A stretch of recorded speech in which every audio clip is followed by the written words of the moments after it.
बालुगाँ महाविद्यालय 44तम वार्षिक उत्सव अध्यक्ष डॉक्टर लक्ष्मीधर सुबुद्धि सभापतित्व में अनुष्ठित होती। प्रारंभ में ओडिशार आईन पूर्त और अबकारी विभाग मंत्री पृथ्वीराज हरिचंदन मुख्य अतिथि, पुरी लोकसभा सांसद डॉक्टर संबित पात्र मुख्य वक्ता, बालुगाँ विज्ञापित अंचल परिषदर अध्यक्षा सुकांती पाइकरा सम्मानित अतिथि भाव एवं विशिष्ट शिक्षाविद तथा मंच उद्घोषक डॉक्टर मृत्युंजय रथ सम्मानित अतिथि भाव जोगदे श्री जगन्नाथ मूर्ति निकट में प्रदीप प्रज्वलन पूर्वक 44तम वार्षिक उत्सव को आनुष्ठानिक भाव में उद्घाटन करते।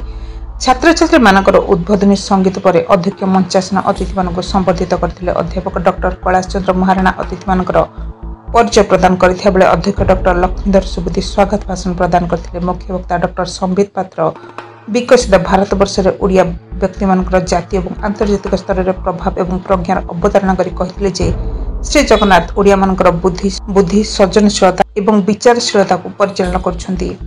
श्री जगन्नाथ आमर अस्मिता एवं आम प्रगतिर उत्स। सांप्रतिक समय ओडिशार युववर्ग चाकरी पछरे न गोड़ाई कृत्रिम बुद्धिमतार साहाय्य नहीं आत्मनिर्भर होगा सह अन्य प्रेरणार उत्स होगा आवश्यक।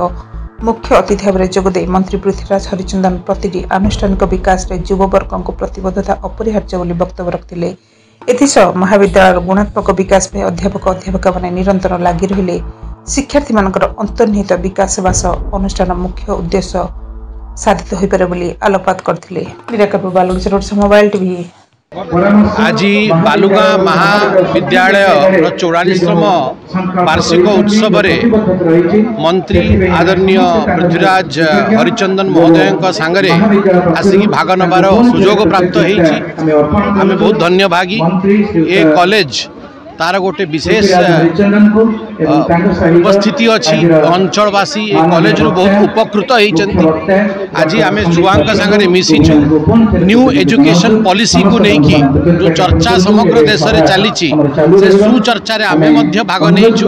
कौ भाव नरेंद्र मोदी एवं मोहन माझी बजेट रे एजुकेशन बाबत रे अधिका पैसा आवंटन कराई आम ये चर्चा करूँ एवं जहाँ सुविधा असुविधा कॉलेज रही आसंता समय केमती आम आहरी भल कर आम उद्यमरत रहा आम प्रतिश्रुति लोक